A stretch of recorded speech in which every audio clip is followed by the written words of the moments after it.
Pues, en primer lugar, daros las gracias a todos y a todas por la presencia en la tercera sesión del seminario Ortega y Gasset, la primera de este año. Y, en primer lugar, disculpar las ausencias. Tenían que estar aquí José Ramón Carriazo y Jaime de Salas, pero por diferentes motivos pues no han podido venir, y ambos piden que se disculpe su presencia, que lamentan el no estar, y que se disculpe su ausencia en esta sesión. Y es para mí realmente un placer. Voy a oficiar tanto de interviniente como de presentador.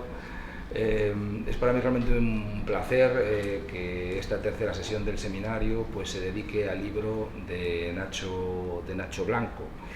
Lo que vamos a hacer es una serie de intervenciones relativamente cortas sobre el texto, con motivo del texto. Después lo que haremos será pues a lo mejor un cierto intercambio entre nosotros, si es que surge, y por supuesto lo que también con lo que también continuaremos es dando la voz al público, porque además un libro como este, con tantos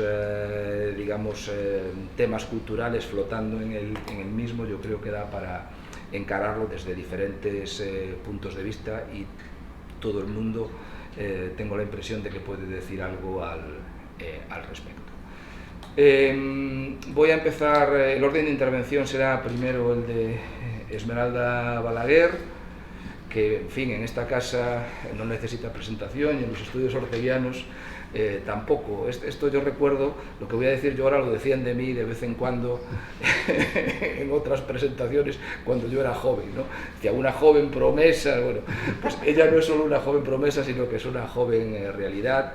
Es profesora de la Facultad de Ciencias Políticas y Sociología de la Universidad Complutense, y ha escrito un montón de artículos sobre Ortega, particularmente sobre el tema de la historia, y últimamente un libro magnífico que yo he tenido la oportunidad de leer y que tengo pendiente de reseñar.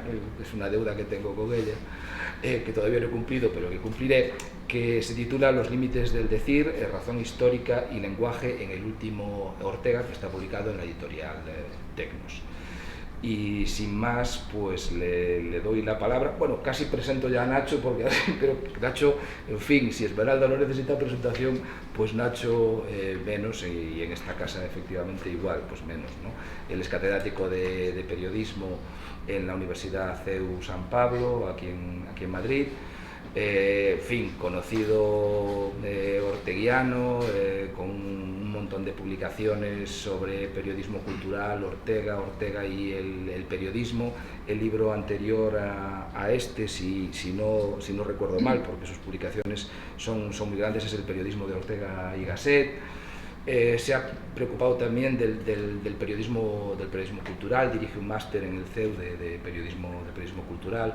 En fin, no me voy a extender más en ello porque no resulta necesario. Entonces, primero tiene la palabra Esmeralda, después me la daré yo a mí mismo, que no me presentaré, y después intervendrá Nacho para decir que todo lo que hemos dicho, por lo menos lo que yo he dicho, es que no he comprendido nada. Pero bueno, Jesús Díaz, profesor titular de Filosofía Moral y Política de la UNED, también hay que decirlo.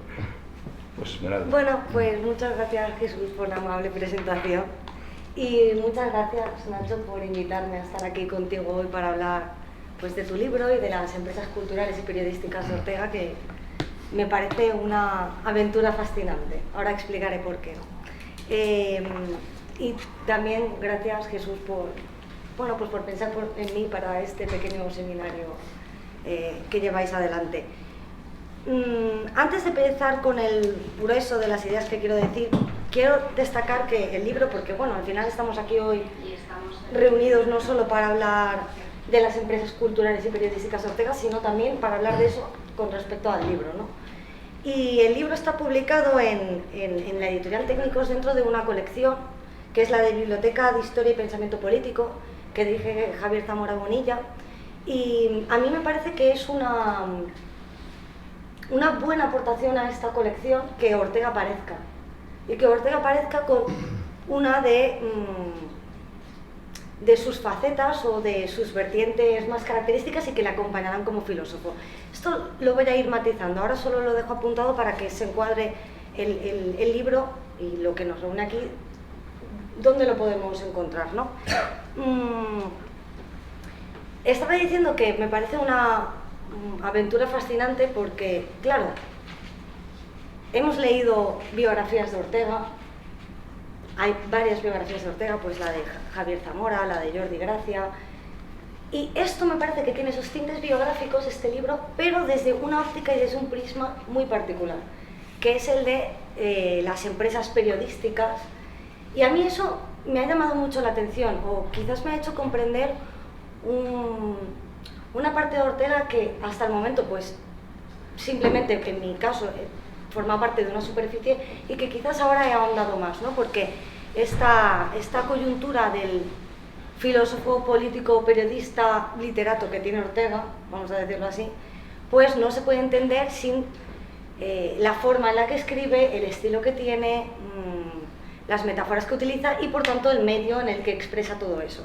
Entonces me parece que este libro abre una ventana nueva para explorar esa óptica biográfica, pero desde el prisma concreto de las empresas periodísticas y también de los tejemanejes, porque tiene muchos tejemanejes en los que un filósofo que yo es que no conozco a ningún filósofo, bueno, yo no conozco a ningún filósofo, ¿no? Pero no sé si me entienden, ¿no? No conozco a ningún filósofo que tuviera que perder tanto tiempo en esos tejemanejes que tiene detrás todo el mundo periodístico. Es decir, el tema del precio del papel, el precio en el que iban a vender cada tirada, todas estas cosas que no es que Ortega estuviera todo el rato pendiente de eso, pero que formaba como parte, como de una voz latente en el fondo, no era algo propio que hacían los filósofos, ni tampoco algo propio de lo que se preocuparan. Entonces me parece que el libro abre esa ventana para entender la filosofía de Ortega teniendo en cuenta todas esas cosas que también formaban parte, pues no sé, de una nueva especie de filósofo, podríamos llamar. Bueno, el libro tiene 6 capítulos, que yo creo que hacen una radiografía bastante completa de toda la biografía, y bueno, un prólogo de Javier Zamora y un epílogo que me parece, iba a decir fascinante de nuevo, pero no sé, voy a tener que cambiar de adjetivo. Un gran epílogo, porque el epílogo trata de de la recepción periodística que tuvo la muerte de Ortega, la recepción y su consecuente manipulación, o sus intentos de manipulación para que favoreciera a un lado o a otro. Entonces esa parte me parece que encaja muy bien y es como la clave perfecta para cerrar este tipo de libro, porque si está claro que en Ortega es fundamental esta vertiente periodística, no sé, tú has llamado al libro, luego Nacho nos explicas, nací sobre una rotativa, bueno, está claro que ya denota algo, ¿no? Esta vertiente periodística es clave en Ortega, en Ortega filósofo. Bueno, pues ver cómo ha sido tratado su propia figura después de su muerte, pues también me parece que tiene un valor añadido para el libro. Y ahora pues sí voy a entrar en el meollo de la cuestión de las cosas que me han parecido más interesantes, ¿no? Que traigo 4 puntos, tú me cortas, traigo 4 puntos y una conclusión. El primero es sobre, realmente son reflexiones que me suscitaba a partir de la lectura, Ortega como un intelectual, ¿no? ¿Qué quiere decir eso? Porque yo veo claramente que hay como unas vocaciones en pugna. Ortega tiene una vocación clara, que es esta vocación de filósofo o de intelectual, pero en la que entran en pugna o en tensión pues otras vocaciones, la vocación de intelectual político, si no queremos llamarlo político, porque a mi parecer y desde mi perspectiva, Ortega tiene una conciencia clara de que hay que ocuparse de la política en un sentido casi aristotélico. Somos seres sociales y tenemos que hacernos cargo de eso, lo que estamos viviendo, que es la vida política, la vida social. Luego tiene otra vertiente, otra vocación, que es esta vertiente periodística, o quizás las dos vocaciones, la de político y la de filósofo, se vertebran en el medio periodístico, no lo sé, algo así, por medio de un lenguaje muy cuidado, que esta sería como la otra vocación en pugna, la de literato, no sé, yo lo he llamado la seducción literaria y metafórica, que es lo que utiliza Ortega, ¿no?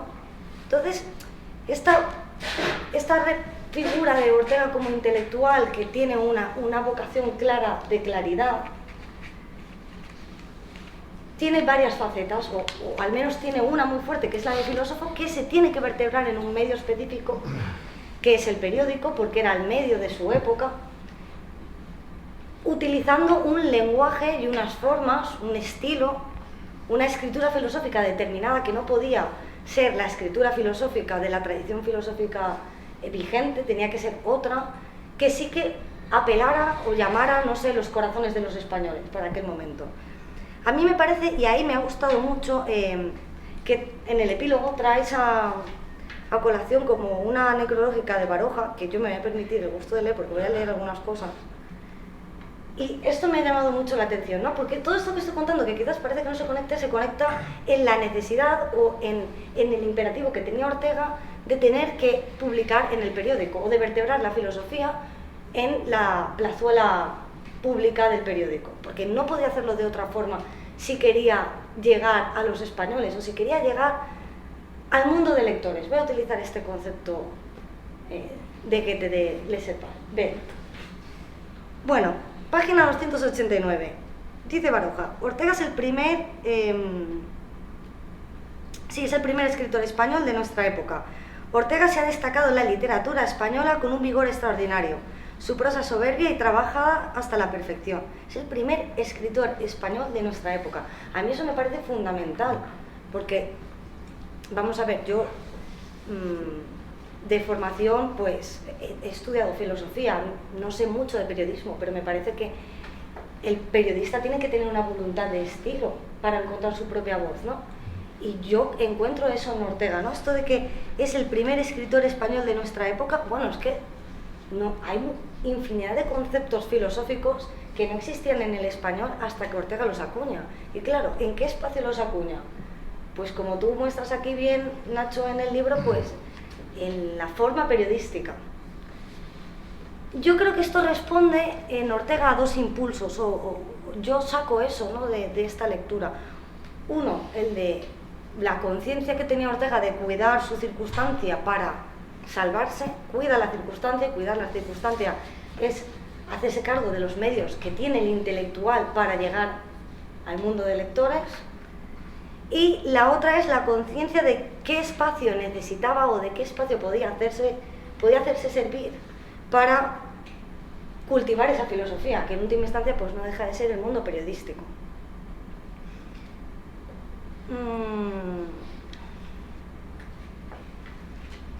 La siguiente cuestión que quiero comentar es la presencia de Ortega en la prensa. Es indudable, no solo tiene una presencia en todas aquellas empresas que él va emprendiendo y va formando y va construyendo, sino a veces en otras que tampoco tienen que ver con él directamente, me refiero a su ideación o a su creación.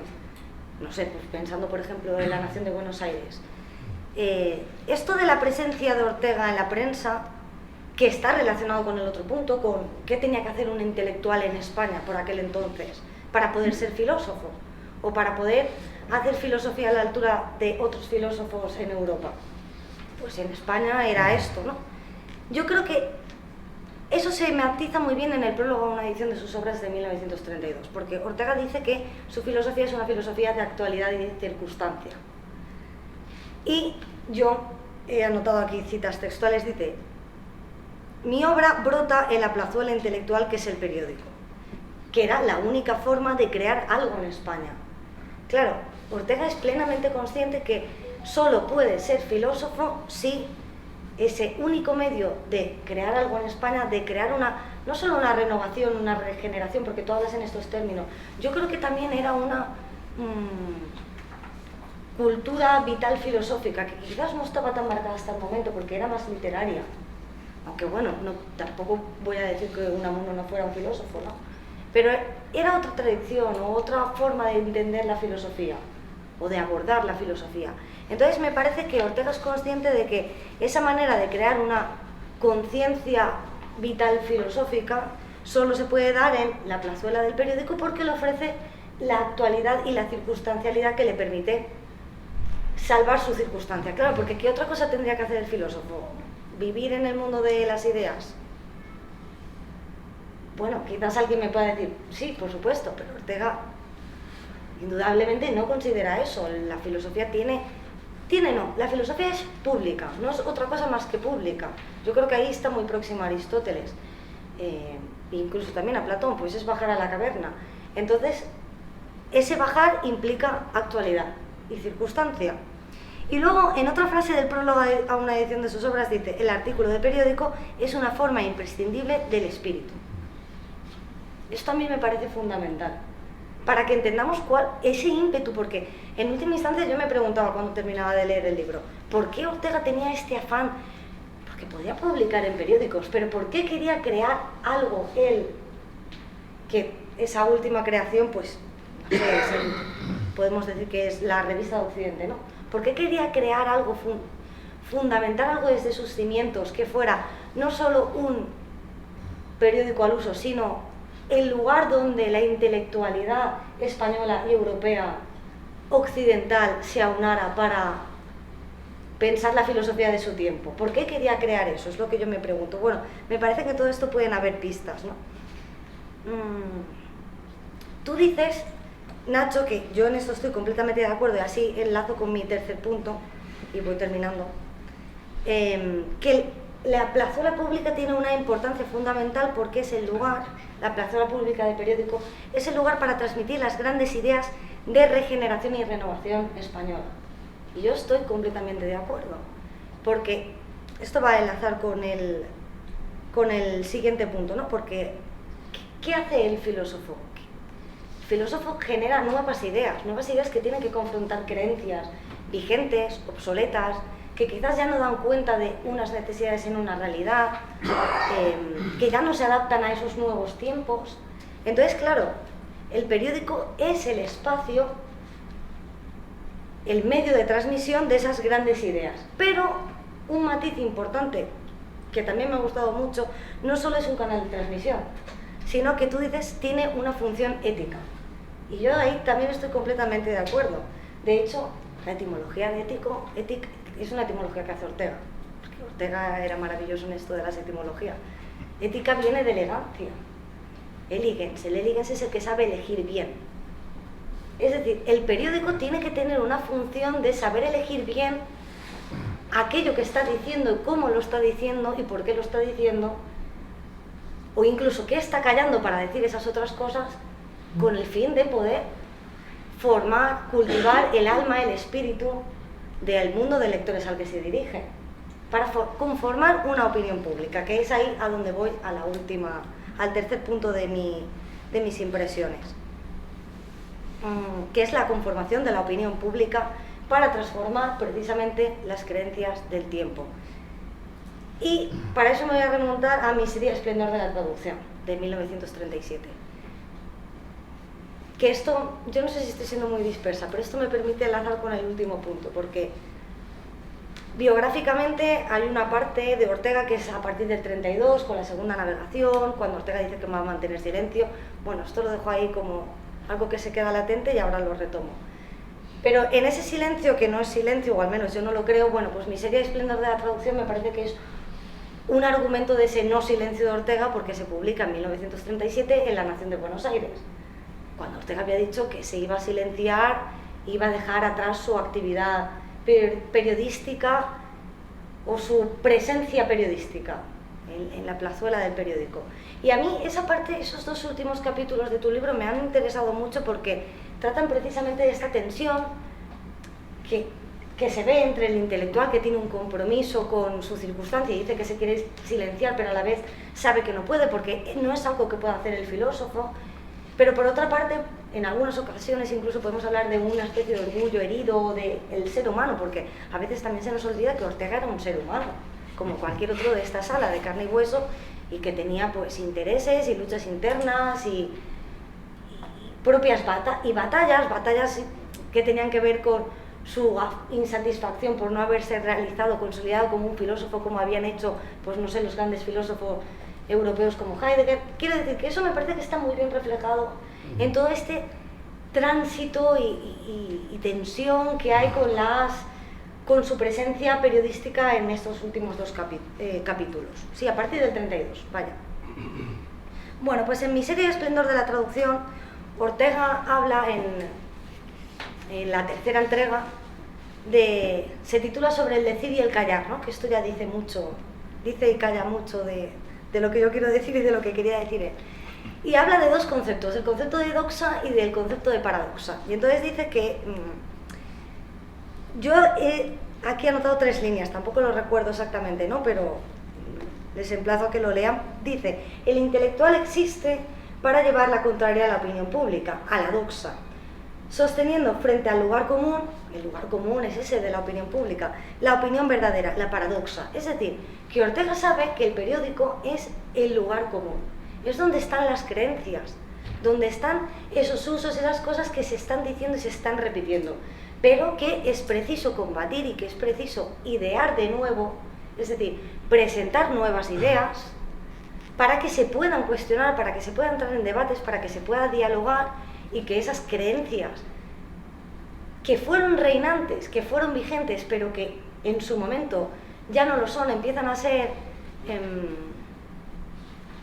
creencias fracturadas, pues puedan ser cubiertas por unas ideas que permitan seguir viviendo, ¿no? Porque en última instancia, pues el ser humano tiene afán de estabilidad.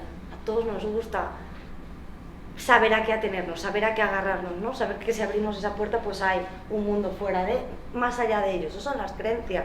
Bueno, yo creo que esa es la tensión, la doxa y la paradoxa.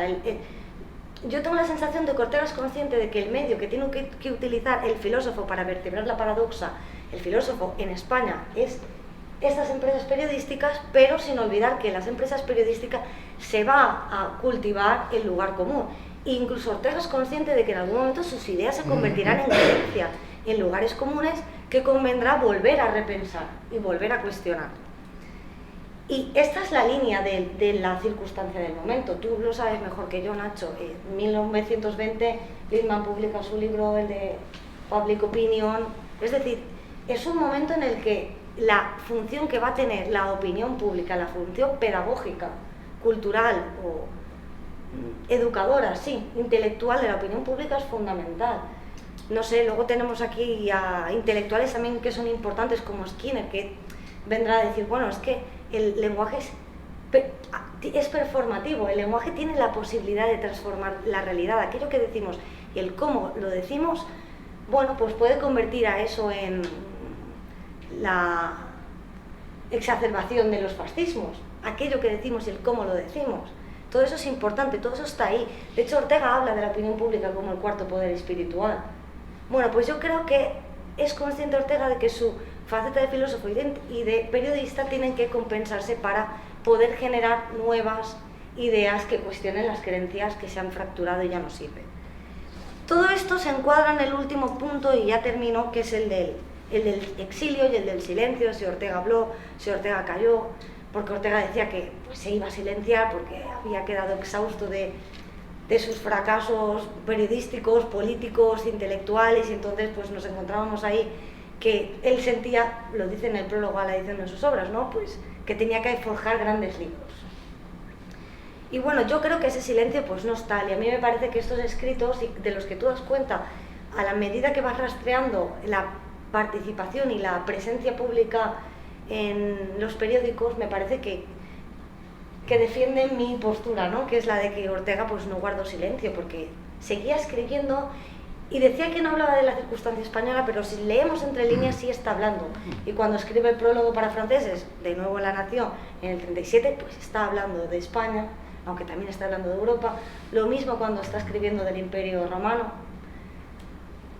que dice que va a hablar de Cicerón, pero bueno, hay una especie de alter ego. Bueno, todo eso me parece que está muy bien visto rastreando la participación o la presencia pública y periodística, perdón. Y ya para terminar, que esta idea tuya me ha gustado mucho y yo creo que es un buen cierre para las empresas culturales de Ortega.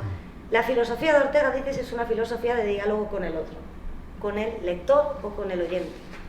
Es decir, si es un diálogo con el otro, ese diálogo, un diálogo con el otro, un diálogo con el tiempo, un diálogo incluso podemos decir con el espíritu del tiempo, pues es un diálogo que se vertebra en el periódico, que se vertebra en las aulas, que se vertebra para Ortega en cualquier espacio donde se pudiera encontrar al lector, con el que siempre iba a ser cortés, porque tenía que ser claro, esa era la cortesía del filósofo, para poder mantener un diálogo y poder hablar. Y ya está, no sé, me ha encantado, así que nada, te agradezco la publicación, la invitación y que pues estaré encantada de seguir hablando con vosotros.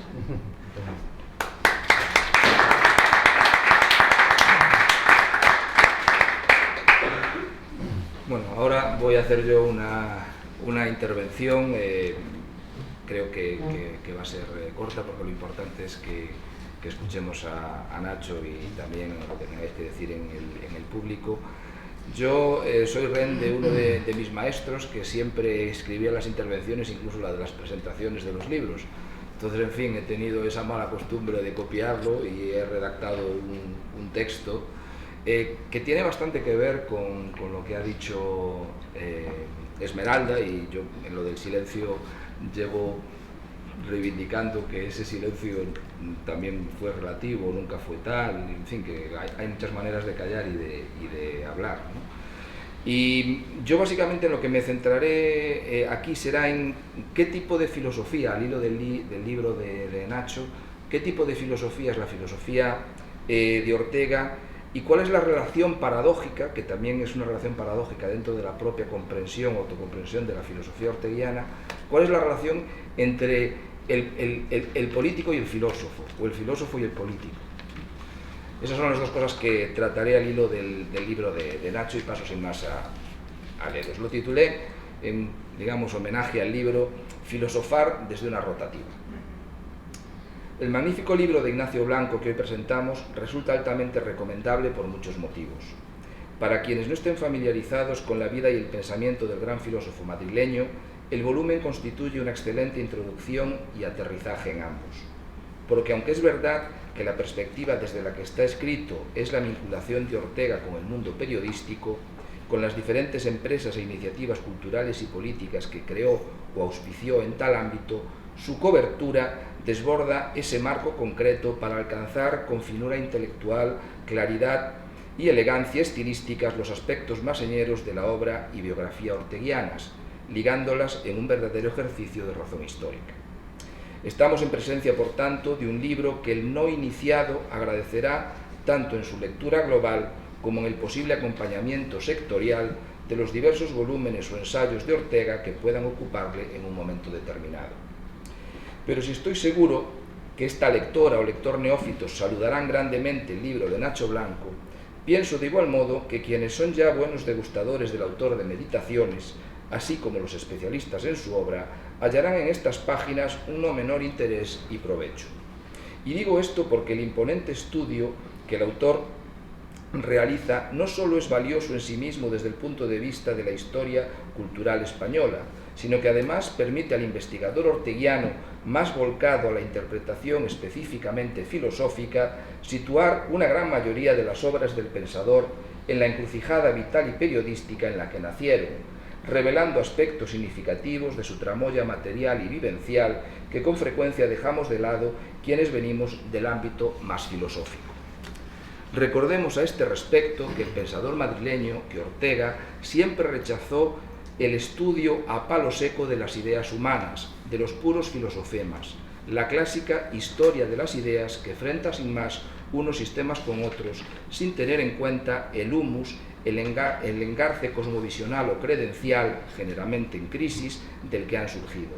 Para Ortega, nada comprendemos de la filosofía de Platón, Agustín, Descartes, Kant, Hegel, Nietzsche, Husserl, Heidegger, desde semejante visión pelada, monda, desecada, ahistórica de sus ideas. por lo que le haríamos un flaco favor si con respecto al estudio de las suyas nos limitásemos en un gesto parecido a explicarlas de modo puramente abstracto y terminológico, sin anclaje alguno en el tiempo y la circunstancia que le tocaron vivir. En este sentido, Nací en una rotativa resulta una inestimable compañía para el estudioso de la filosofía de Ortega y plantea algunas cuestiones que me parecen de muy hondo calado. Voy a reparar muy brevemente en dos que están íntimamente ligadas.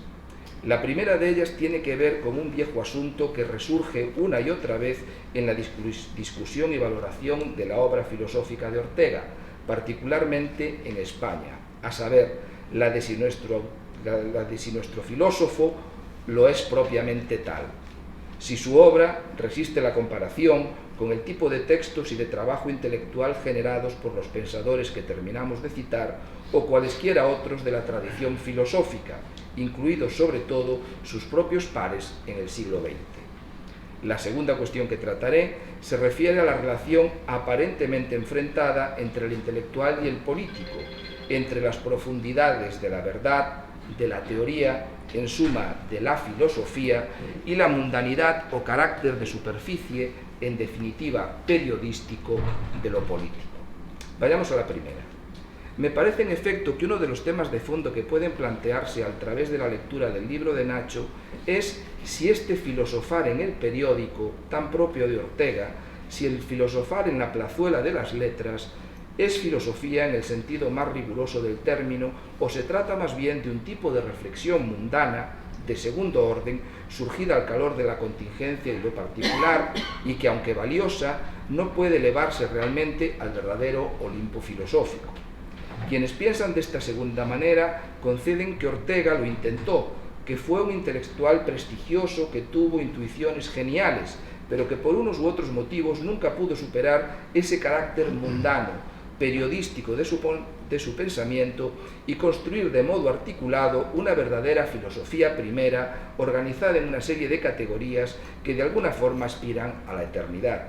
El tan controvertido pero traído y llevado asunto del sistema de Ortega es una de las modalidades con las que se ha vestido esta polémica en sus sucesivas etapas.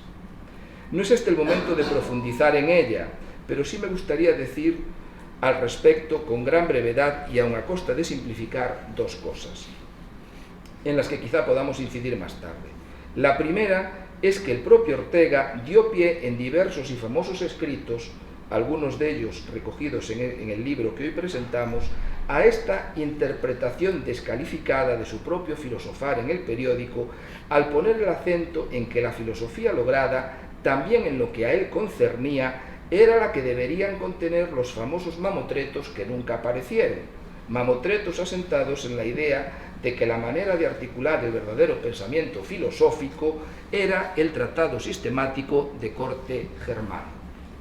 Algo parecido debieron asumir también algunos de sus más célebres, fieles y destacados discípulos. Es el caso, por ejemplo, de los beneméritos Julián Marías y Antonio Rodríguez Huéscar, que con la mejor de las intenciones y en trabajos en sí mismos muy valiosos, intentaron sistematizar una y otra vez al maestro, alumbrando de alguna forma, y permítaseme la expresión, ex post, los ya mencionados mamotretos que estarían ciertamente incoados en los diversos textos orteguianos. La segunda reflexión que quiero apuntar al hilo de este debate es que uno de los factores decisivos por los que creo que Ortega sigue siendo un pensador tan actual y prácticamente único, al menos en nuestro ámbito cultural, desde el punto de vista filosófico, e insisto filosófico e intelectual, es precisamente porque más allá de sus intenciones, capacidades o incapacidades, no siguió ni estilística ni formalmente tal proceder sistemático germano, porque filosofó, por así decirlo, periodísticamente, a saber, mordiendo y apurando los temas candentes de su tiempo, o lo que es lo mismo, rechazando el no lugar, siendo siempre fiel a la circunstancia, a la perspectiva, también en el análisis de los asuntos filosóficos más abstractos, y todo ello con una prosa inigualable que debe mucho, si no estoy equivocado, a ese fogueo periodístico, a ese ágora virtual que era el periódico, donde actuó como un verdadero Sócrates en la plazuela. Por otro lado, filosofar de esta manera no significa en modo alguno, en mi opinión, carecer de sistema, si por tal se entiende pensar con y desde una posición conceptualmente articulada sobre qué es lo real, comprendida esta expresión en un sentido amplio. Todo buen lector de su obra sabe que tal articulación existe y está siempre presente en su trabajo. Ahora bien, semejante red conceptual epitomizada en la razón histórica no está recortada de una vez para siempre, no es un conjunto de simples categorías diseñadas para la eternidad. A mí me gusta más verlas como una serie de conceptos ocasionales, solo desde los cuales, entendía nuestro autor, se podía en un momento dado y por un cierto tiempo organizar nuestra existencia individual y colectiva en ese magma tan sólido como opaco y enigmático que llamamos realidad. En tal sentido, también me gusta decir provocadoramente que en Ortega sí hay una filosofía primera, pero una que, paradójicamente, nos invita a salir de toda filosofía primera, comprendida como filosofía perennis. Y de la mano de estas últimas reflexiones, permítanme ya para terminar insinuar alguna idea sobre la tortuosa, tensionada y también paradójica relación, incluso desde el punto de vista biográfico, que Ortega establece en muchos de sus textos entre el intelectual y el político, entre la teoría encarnada excelsa y máximamente por la filosofía y la política.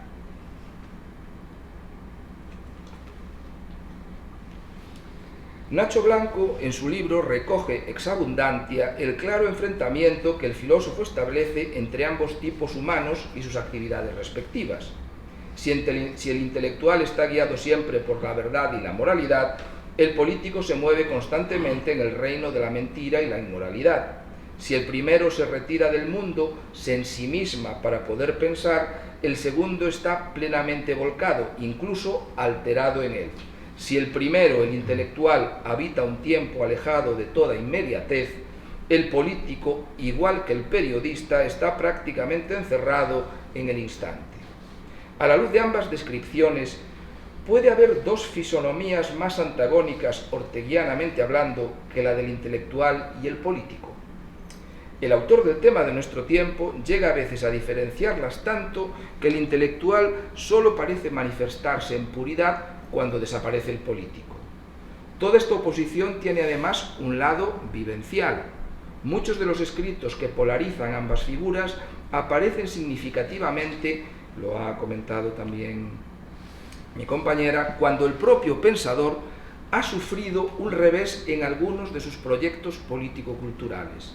Ante el fracaso, Nacho lo recoge muy bien, aparece la condena de lo político, convertida en ocasiones en autocondena, y la exaltación del intelectual, del pensador, del filósofo autor de mamotretos que solo por la circunstancia española habría tenido que hacer política, periodismo o incluso filosofía en el periódico, pero todo ello malgré lui. Tenemos así la paradoja, a mí me parece una gran paradoja y interesante, aunque yo creo que se puede deshacer, de que uno de los filósofos del siglo XX que quizá más energía y tiempo dedicó a la política es a la vez el que parece denostarla y negarla con más ahínco, incluso en aquellos escritos aparentemente más políticos, caso por ejemplo de la rebelión de las masas, de la que siempre rechazó, como es bien sabido, que tuviera un carácter tal, un carácter político.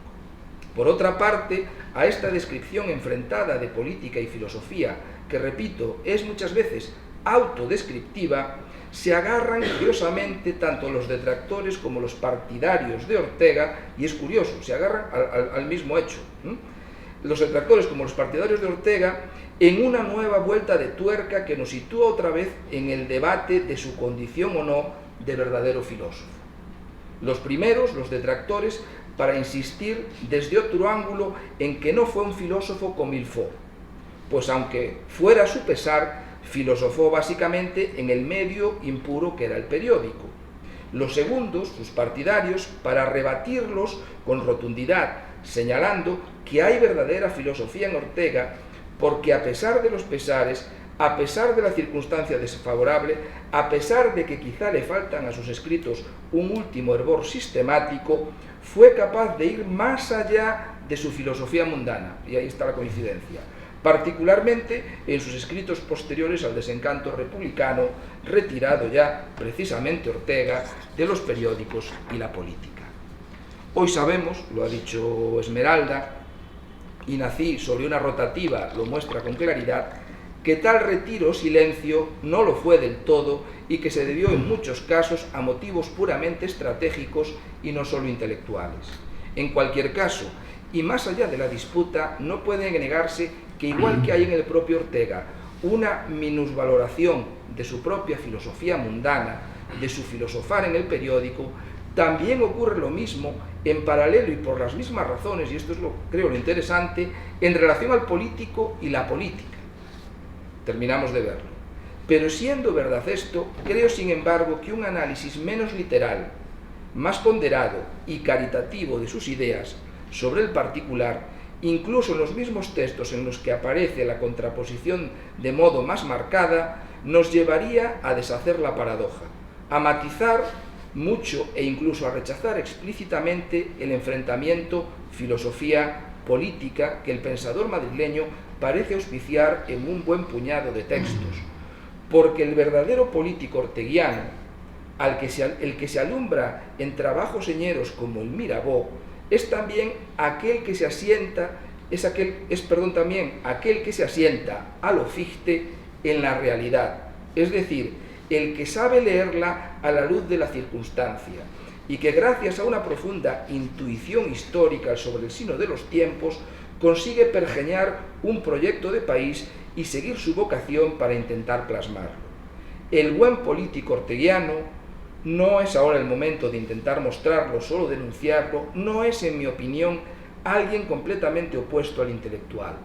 Al revés, es el trasunto político del filósofo que reflexiona desde la razón histórica. Hay, en suma, eso me parece a mí, un político de la razón histórica que se hermana con el filósofo de la razón histórica. Ambos trascienden los tipos ideales trazados por el propio Ortega. Ambos son impuros y ambos pueden coincidir en la misma persona, o quizá no. Desde esta lectura, el político y el filósofo no se diferencian tanto, lo mismo que desde esta misma perspectiva, la buena filosofía, la buena inteligencia de lo real que nos ayuda a sostenernos en el naufragio que es la vida, no tiene por qué hacerse fuera de las rotativas de los periódicos. El magnífico libro de Nacho Blanco, nos ayuda, entre otros, a reflexionar sobre todos estos pormenores que hoy nos tocan tan de lleno y trascienden la propia tetera académica orteguiana. A la luz de lo dicho, no me resta, pues, más que recomendarles muy encarecidamente su lectura. Muchas gracias.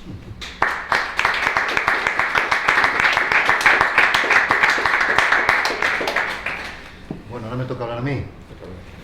Bueno, muchísimas gracias, en primer lugar, a mis compañeros de mesa, por supuesto, a Jesús y a Esmeralda, por la amabilidad que han tenido con la lectura y la recensión que han hecho del libro.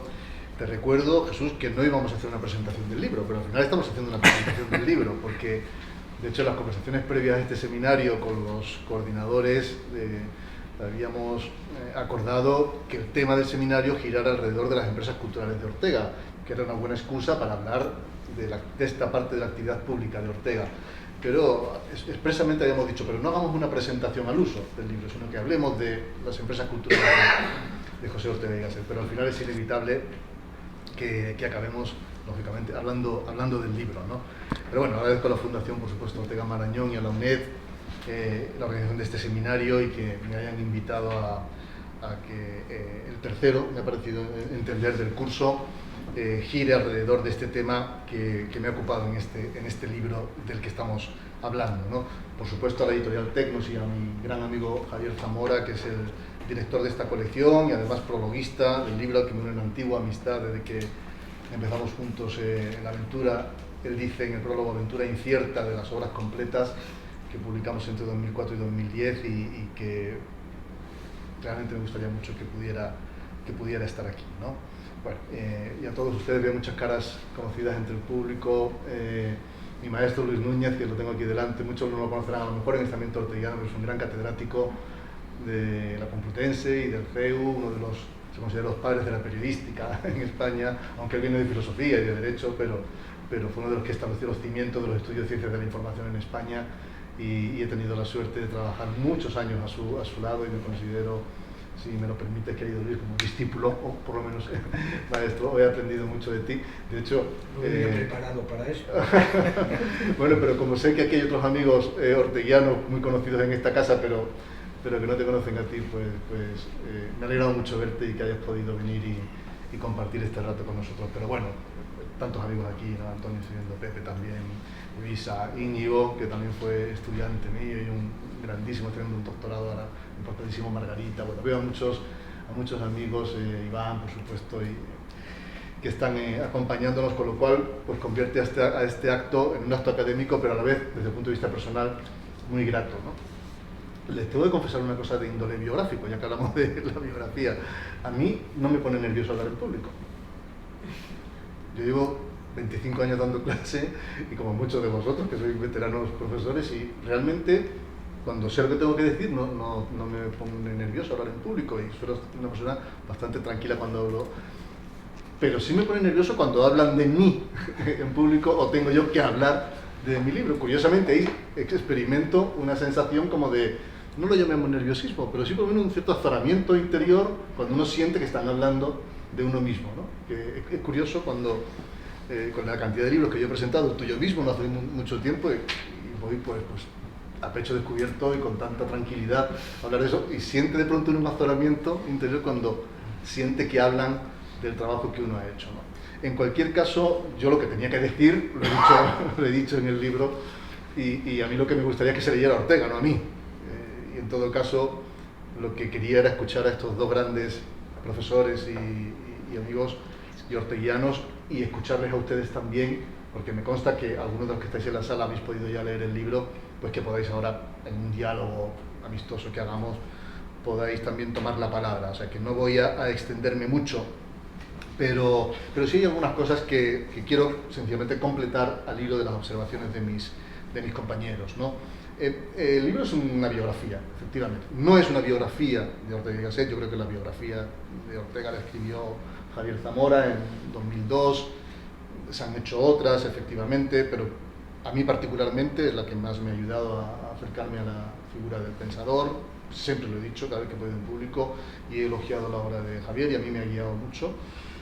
No solamente sus libros, sino las conversaciones alrededor de Ortega, todo lo que he podido aprender sobre Ortega gracias a Javier, ¿no? Este libro, por lo tanto, es una biografía, pero como muy bien se ha dicho ya, centrada en la actividad pública de Ortega, relacionada con las empresas que fundó, en las que colaboró, las que auspició intelectualmente o materialmente, y en cualquier caso las que ocupan un periodo de su vida que va de 1902 a 1932. Porque aunque Ortega muere en el 55, yo veo claramente dos etapas en su vida diferenciadas por el año, articuladas por el año 1932, ¿no? Y la actividad pública de la que se ocupa principalmente este libro transcurre entre 1902, fecha de la publicación de su primer artículo en prensa, con 19 años, en el Faro de Vigo, una crítica literaria, una prosa, a Valle Inclán, hasta 1932, fecha de su última publicación en prensa, cuando él mismo se frustra lo que está ocurriendo con la República. Recuerdan ustedes todos aquellos artículos en El Sol, después en Crisol, en Luz, y la decepción con ¿cómo decirlo? Porque no es el tema de hoy, pues con los visos o los giros que está tomando la República, y aquellos grandes artículos de mal de abonazo, no es esto, de sensaciones parlamentarias, etcétera, ¿no? Y básicamente de eso es de lo que se ocupa, y de la intrahistoria. ¿Por qué es un texto, por lo tanto, es un texto biográfico centrado en esta parte de Ortega? Debo decir también, en honor a la verdad, por todos los grandes estudiosos de Ortega que me han precedido y que todavía están aportando sobre Ortega, que algunos de los capítulos que toca el libro ya están bastante estudiados, de modo particular, monográfico. Por ejemplo, por toda la parte de Ortega en la prensa americana, pues Marta Campomar es quien ha trabajado mejor esa parte, y a mí me ha ayudado mucho a entender a Ortega de la prensa argentina. La biografía de Mercedes Cabrera sobre Urgoiti me ha resultado fundamental para comprender la relación de Ortega con Urgoiti y el nacimiento del periódico El Sol, y bueno, y el fracaso de la compra del Impartial y la fundación del periódico El Sol. Estoy viendo a Pepe Lasara, los trabajos de Pepe sobre El Espectador, que ha trabajado en particular eso con bastante profundidad. Polo Ver, el periódico El Sol, pues toda esa época de la prensa como soporte de los intelectuales a principios del siglo XX. Polo Ver tiene una monografía fascinante, reciente por cierto, sobre el periódico El Sol.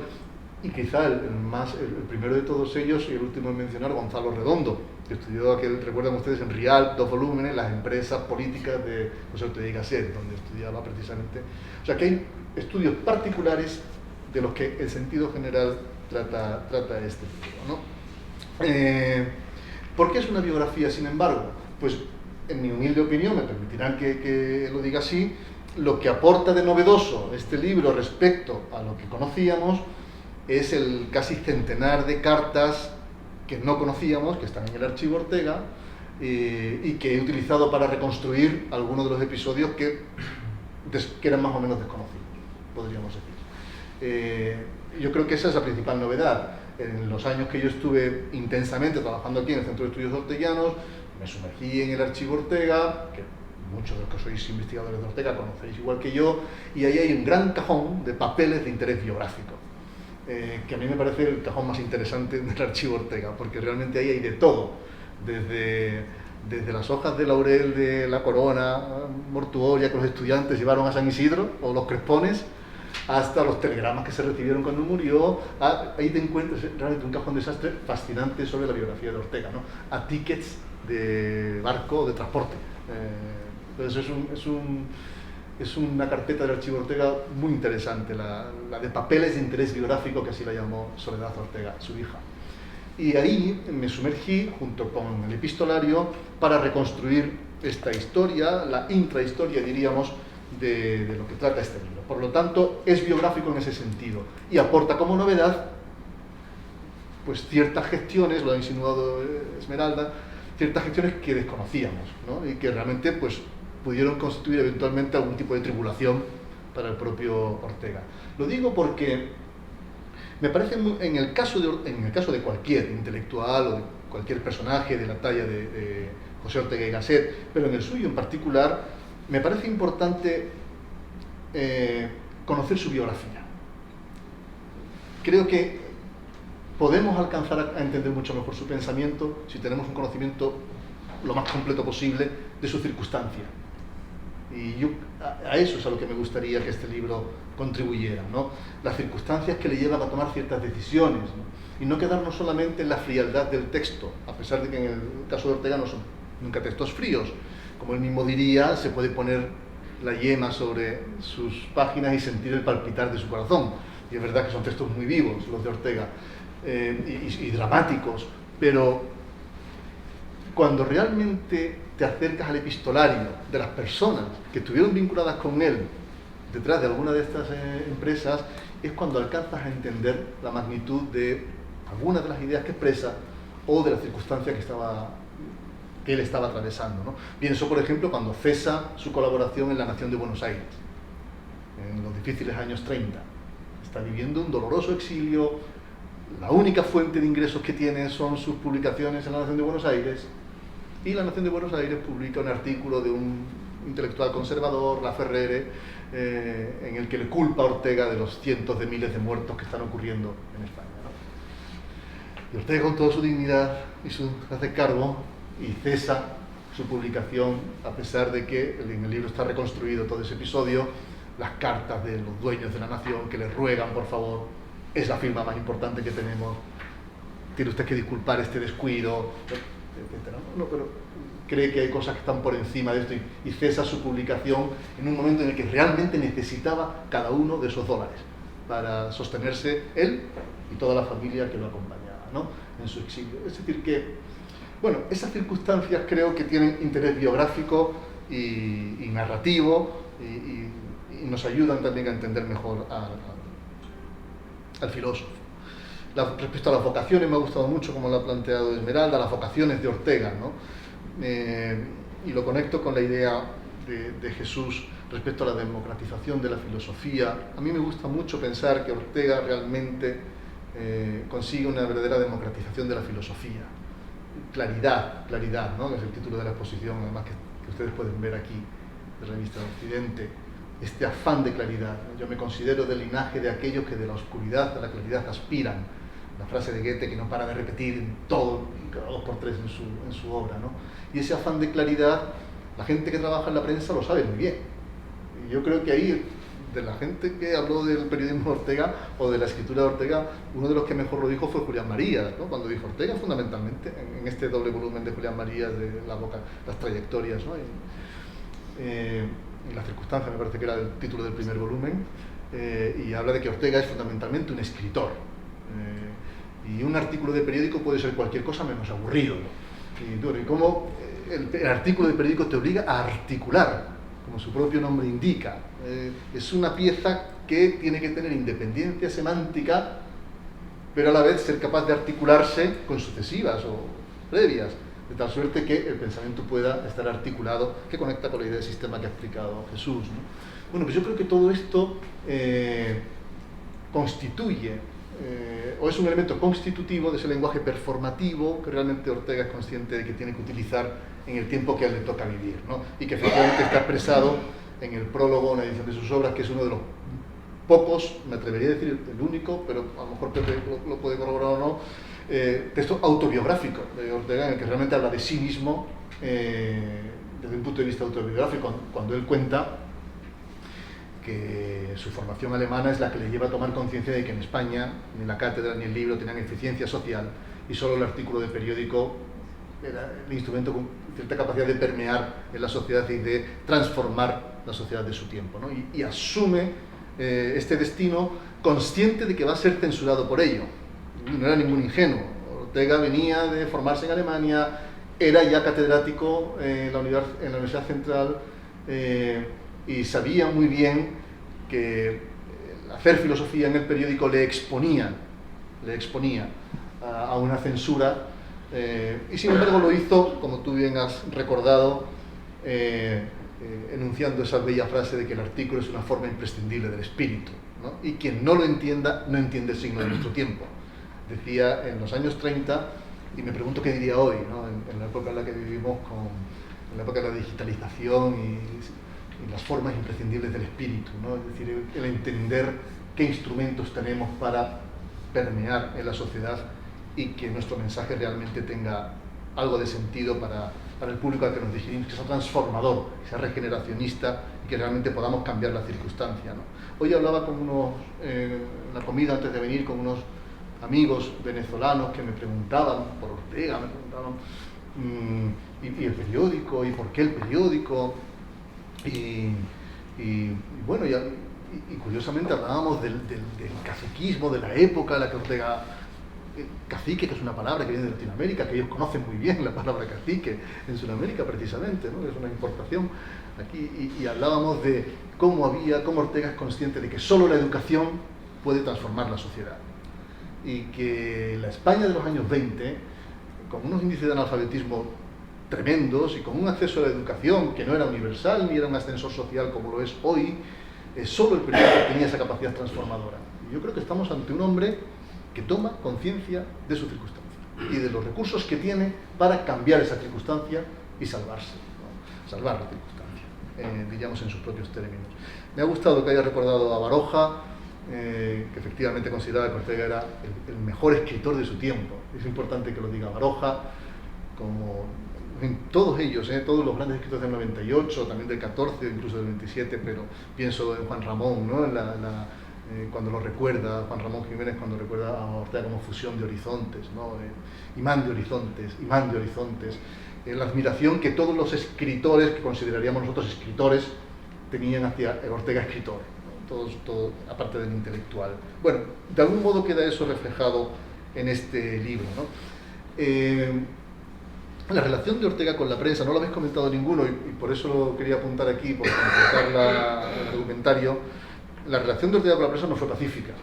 mucho menos. Fue una relación bastante compleja. De hecho, estuvo bastante enfrentado a la prensa. Efectivamente, la consideraba un poder espiritual en el sentido de Augusto Comte, ¿no? De los poderes espirituales. Eso en Misión de la Universidad, donde está bien explicado. Y obviamente el editorialista del Sol lo entiende mal, porque Ortega cree que Ortega está atacando a la prensa, cuando desprestigia a la prensa. Y dice, no, yo no ataco a la prensa, digo que la prensa es el único poder espiritual. Pero no, esto no es culpa de la prensa. Esto es por dejación de los otros poderes espirituales, el Estado, la Iglesia, la universidad. Es que los otros poderes espirituales no ejercen verdaderamente su señorío social. Y por dejación de estos poderes, la prensa se ha convertido en el único poder espiritual, ¿no? Y bueno, y eso le lleva a un enfrentamiento con la prensa, uno de los varios enfrentamientos que tiene con la prensa. Básicamente lo que Ortega critica de la prensa es la falta de arquitectura. Él utiliza esta expresión. Los periodistas lo sabemos muy bien, lo sabemos muy bien, además los que formamos a periodistas en la universidad, están fascinados con lo instantáneo, con lo resonante, con lo momentáneo, y muchas veces falta perspectiva, capacidad de poner la noticia en perspectiva histórica, ¿no? Y esto yo creo que está en distintos lugares de Ortega cuando hace una crítica a la prensa, a la institución de la prensa, o la prensa de su tiempo, que a él le tocó vivir, ¿no? Y por último, y para no extenderme más y darles la palabra a ustedes, una cosa de la biografía que no he dicho y la veo aquí anotada. Me produce cierto pudor trabajar con las cartas. No sé, los que habéis trabajado con cartas de otros autores o del propio Ortega, si os pasa lo mismo o no. Veo a mi compañera y buena amiga Margarita Garbisu, que ha publicado muchos epistolarios, ha trabajado con muchas cartas, porque las cartas son discursos escritos, son conversaciones privadas, escritas en un contexto de comunicación privada. Y nosotros venimos años después a sacar de esa privacidad ese discurso y a ponerlo a disposición de todo el público. Si eres un investigador responsable, lo contextualizas, haces unas anotaciones y explicas, ¿no?, el contexto de esa carta. Si eres que no todos los investigadores son responsables y a veces los epistolarios van de cualquier forma y pueden producir monstruosidades, pero a mí me produce cierto pudor entrar en la correspondencia de cualquier ser humano, cualquier persona. Y sin embargo, como dije antes, me parece un material biográfico de primer orden para poder entender bien lo que está ocurriendo, ¿no? A veces pienso en mí, como vosotros podéis pensar en vosotros mismos, ¿no? ¿Qué ocurriría si a nosotros revisaran nuestras cartas cuando ya no estemos, ¿no? ¿Cómo las leerán? No sé, nuestros hijos, nuestros amigos, si alguien tiene obra, sus estudiosos.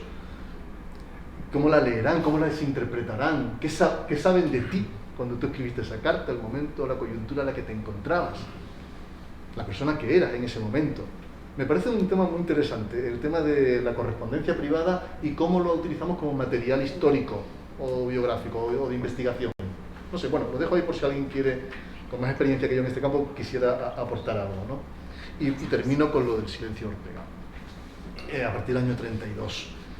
Aquí me parece, de nuevo utilizo el adverbio humildemente, que el libro hace alguna aportación interesante, porque he encontrado algún documento llamativo.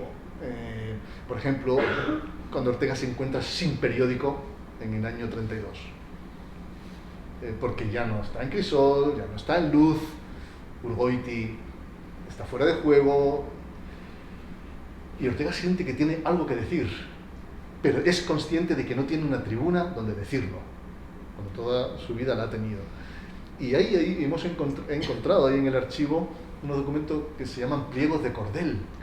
Son unas galeradas, un documento bastante curioso.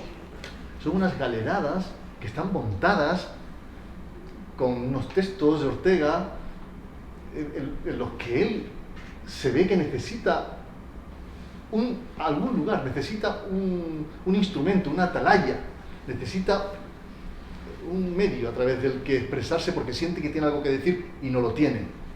Y están las galeradas, están las pruebas, ¿no? Y alguna correspondencia que la contextualiza, como él tuvo ese último intento de sacar una revista unipersonal, como en el 16 se aventura con El Espectador, y hay de nuevo en el 32 ese impulso de nuevo, que será ya un estertor porque se quedó en las galeradas hasta donde sabemos, ¿no? También en una necrológica muy muy bonita, muy sentida, que publica en Venezuela, en Caracas, su hermano, habla del primer periódico, el primer texto de Ortega, publicado en la prensa, que fue un cuento romántico, ambientado en el Retiro, que Ortega escribió para un periódico que su padre, Ortega Munilla, y el propio José Ortega y Gasset y Eduardo Ortega y Gasset, su hermano, escribieron para poner en marcha la rotativa que acababa de comprar Rafael Gasset para el Imparcial. Y para probar la rotativa hicieron un periódico que llamaron Las Primeras Armas.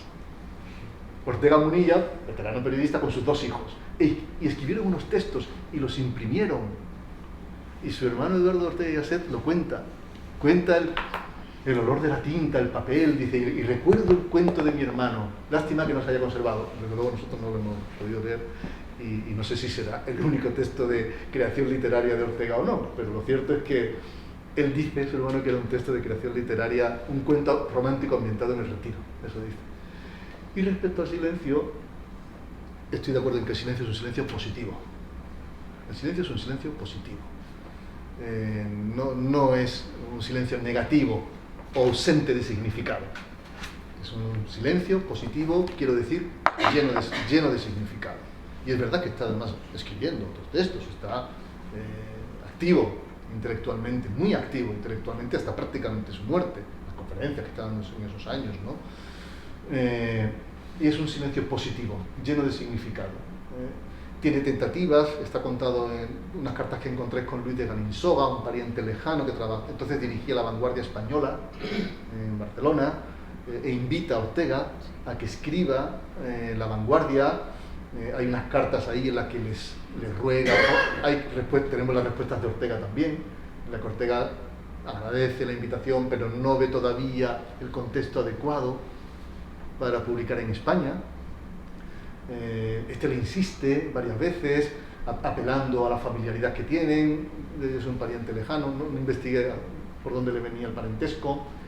Lo cierto es que cuando Ortega muere, Galinsoga se cobra esa pieza y le pega hace una buena crítica de Ortega, negativa de Ortega, probablemente resentido porque nunca consiguió ofrecer al régimen esa pieza, ¿no? El haber conseguido que Ortega publicara en su periódico, que él dirigía, La Vanguardia Española. Y bueno, creo que en ese sentido hay algunos episodios menos conocidos de los habituales, como El Sol, El Imparcial y tal, que también pueden enriquecer la biografía de Ortega. En cualquier caso, os agradezco mucho a los dos la lectura que habéis hecho del libro, vuestros comentarios y a vosotros vuestra atención. Muchas gracias.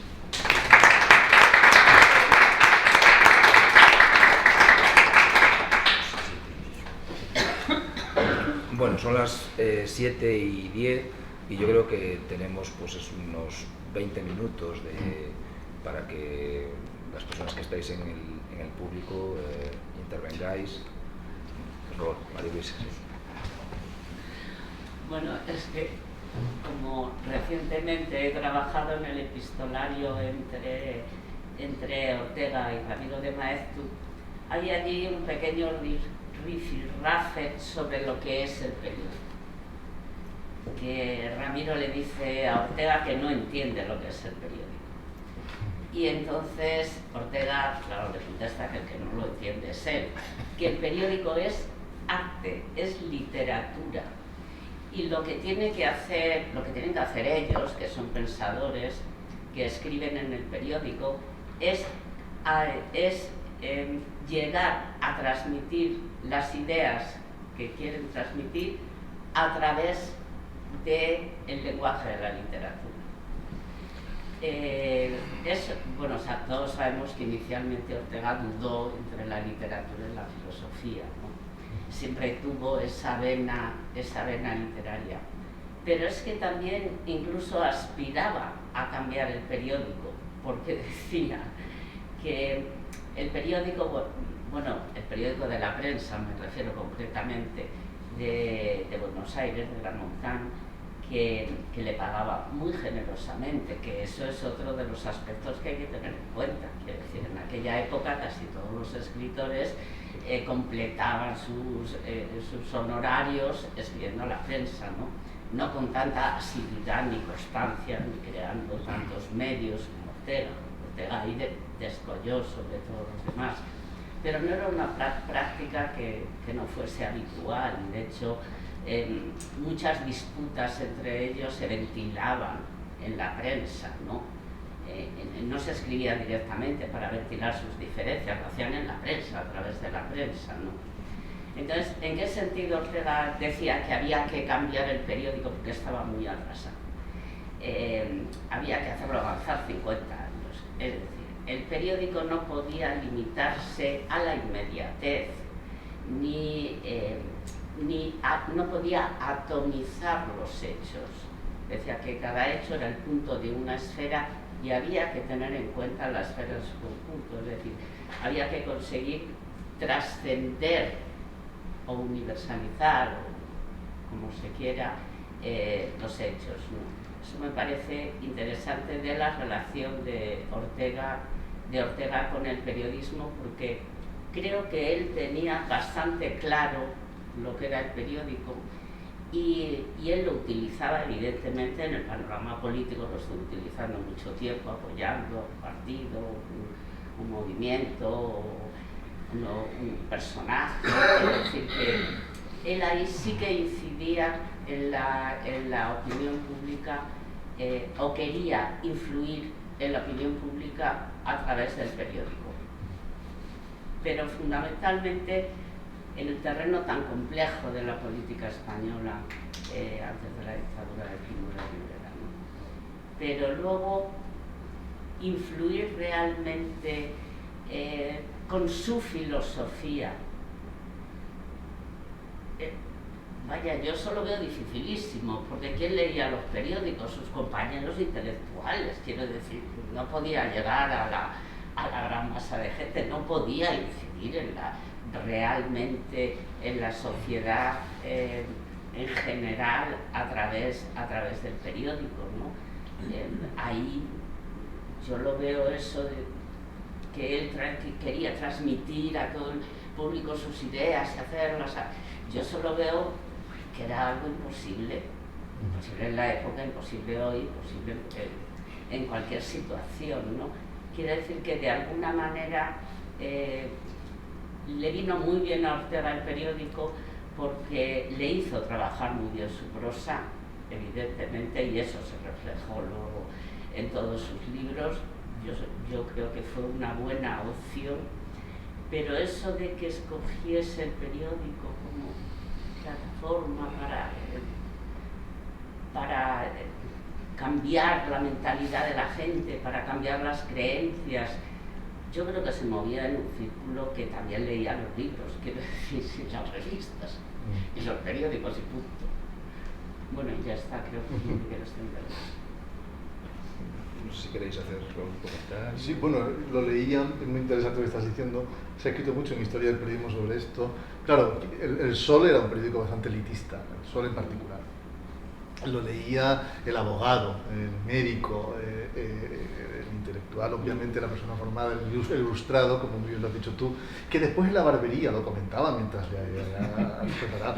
O sea, realmente tenía ese efecto un poco piramidal de que leía el periódico el médico, que cuando iba a la barbería comentaba, y se comentaba el artículo de Ortega.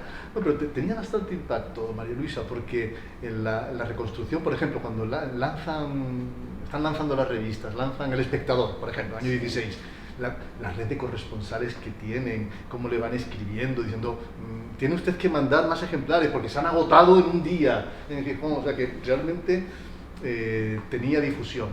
Otra cosa que me parece que lo que tú estás diciendo, y tienes mucha razón, es el impacto real que esto tenía para transformar las creencias. Eso es muy difícil de valorar, y yo creo que ahí él se siente frustrado realmente, ¿no? Mira la revista España, el prólogo precioso, uno de los, para mí, de los mejores textos periodísticos de Ortega es el prólogo en 1915 de la revista España. Ese regeneracionismo que está, esa ilusión, ese ímpetu de ese prólogo que solamente lo lees y te entran ganas de echarte a la calle. Y sin embargo al año lo abandona totalmente decepcionado porque cree que sus ideas no tienen ningún efecto social, esto no le interesa a nadie, y lo invita a su padre a ir a Argentina y se va con su padre a Buenos Aires 4 meses porque realmente está decepcionado, por no hablar de la Primera Guerra Mundial, que le pilla en ese contexto biográfico, ¿no? también. Pero es verdad, tienes razón, que ahí había que hacer una valoración crítica sobre el impacto real que tenía la prensa como elemento transformador social, ¿no? Pero tenía claro que el periodismo era literatura, pero que la literatura podía servir a las ideas para poder transmitirlas, pues uniendo a la idea la emoción, el sentimiento. Se me ocurre algo. Si no recuerdo mal, tu primer libro es sobre los géneros periodísticos de Ortega. Claro, Ortega tiene un cierto, bueno, en primer lugar, que me alegra mucho estar aquí, haber estado oyendo lo que se ha dicho y que han surgido tantos temas tan interesantes que me parece que es mérito del libro de Nacho el que sea capaz de sugerir tantas cosas, porque todas ellas están enhebradas y además todas dependen del matiz, o sí, diríamos incluso de la perspectiva con que se afronte. Entonces, esto lo conecto con los géneros periodísticos, pero Ortega muy expresamente quiere cultivar un género periodístico y solo un género periodístico, que no es propiamente desde el punto de vista periodístico el más importante, que es el género de ensayo y, por lo tanto, de diseño de opinión. Yo me he dedicado al género de opinión toda mi vida, o sea que prácticamente, como sabe Nacho, pero verdaderamente creo que forma parte de la frustración de Ortega con respecto al periodismo el que la información realmente es, digamos, la función informativa es la predominante desde el punto de vista del periódico y la que realmente pues tiene digamos, la motivación para que pueda haber un trabajo periodístico. Y cuando discute justamente con su padre, especialmente porque le están dando al periódico más importancia a la información que a la propia opinión. Y eso naturalmente crea una frustración, crea ese tipo de sensación de alguien que quiere darse a conocer su pensamiento y su filosofía a través de un procedimiento que lo sitúa también en un cierto segundo plano, pues siempre va a quedar en esa. Pero el periodismo siempre ha sido lo mismo. Pues dices muy bien, lo de Maeztu con respecto a la literatura. El género literario no es exactamente el de opinión, pero es un género tan literario como puede serlo el filosófico. Probablemente no más, sino si uno hace un poco del esfuerzo de recordar, pues encuentra con que prácticamente el género de opinión no cede la filosofía. Lo cultiva, por ejemplo, Hume en sus pequeños ensayos.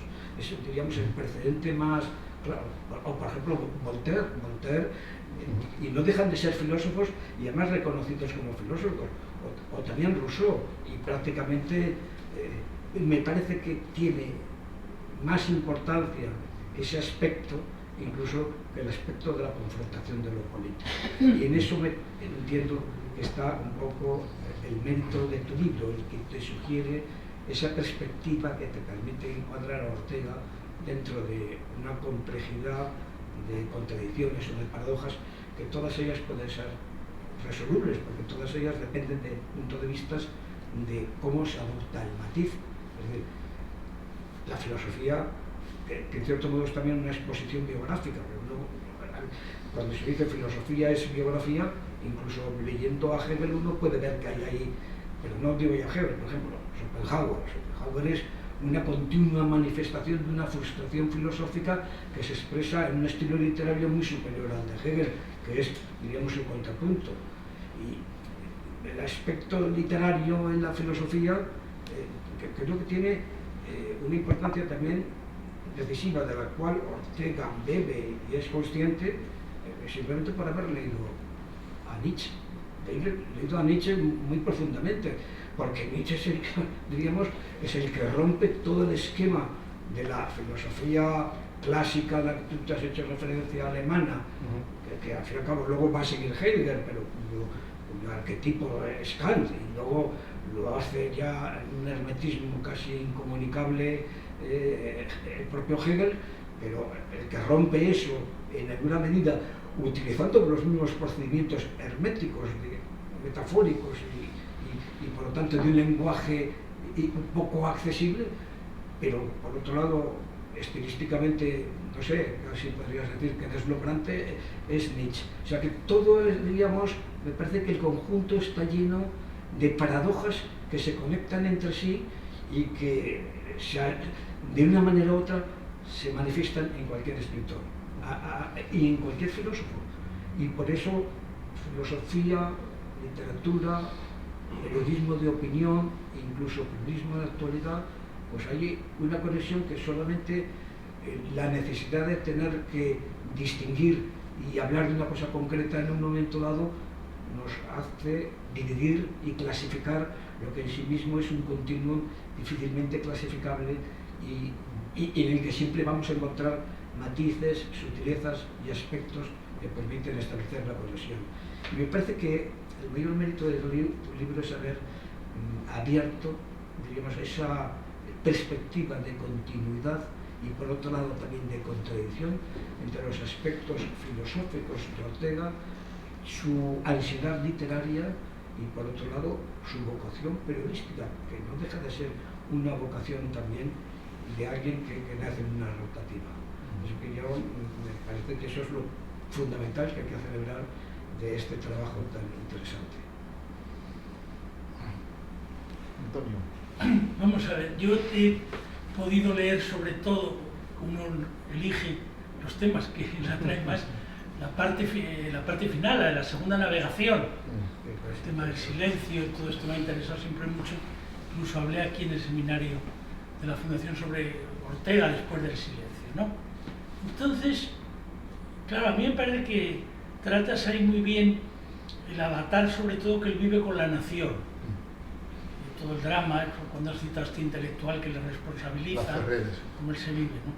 Claro, convendría completar en relación a Ortega lo que él vive con Sur y con Vittorio Campo, por lo cual también se vive allí que no está, que ellos tienen una posición, ya sobre todo cuando el 39 en adelante, en relación a la guerra, mucho más aliadófila, y Ortega está en otra posición, o sea, la dificultad que él va teniendo, cómo encontrar no ya solamente la tribuna, sino la palabra que puede decir en todo ese momento.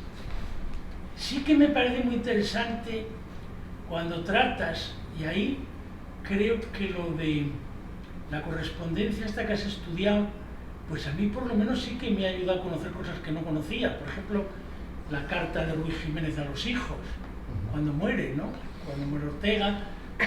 Otras cosas sí habían sido más estudiadas, la consigna que era el régimen de Franco, cómo había que tratar, los epígrafos, tal, cuántos artículos podía haber, lo de Luis Calvo, todo eso se había conocido más, ¿no? Pero claro, por ejemplo, una cosa que impresiona muchísimo es esto, ya conocía yo esto ya, de que los hijos querían contestar a aquel padre, Félix García, no había manera que le publicaran la carta, y cuando dices tú, tuvo que esperar 20 años. Ese momento es tremendo, cuando de pronto 20 años después sigue diciendo que sí, que murió cristianamente, entonces los hijos por fin tienen la oportunidad, 20 años, de contestar en el diario ABC y explicar lo que ellos habían vivido y tal. Es apasionante también el momento de la repercusión fuera de España y los avatares de Arelza.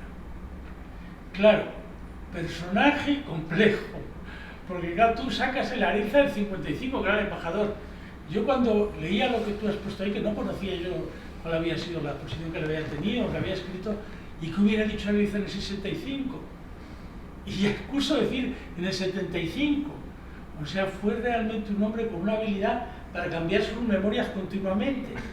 Aquel catedrático de Historia Contemporánea, Seco, le dijo, pare un poco, porque es que nos volvemos locos los historiadores, que a la nueva edición cambia usted la versión anterior, no nos hacemos una idea exactamente de lo que usted defendía, lo que usted no defendía. Claro, tú le sacas ahí, en pleno 55, lo de Victoria Kent, todo eso tiene interés. Y yo creo que ahí, fíjate, no es justo en la repercusión que tuvo los artículos de Prieto y de Araquistain cuando muere. ¿Por qué? También, el libro de Ortega Spotorno lo explica bastante bien, cómo él sí había reconectado la relación con Prieto, también a través de Marañón, no así con Araquistáin. Por tanto, Araquistáin también manda el telegrama y después escribe aquello de la defensa de un muerto profanado. Los hijos no quisieron esa relación. Es diferente que tuvieron en el caso de Prieto, también a través de Marañón.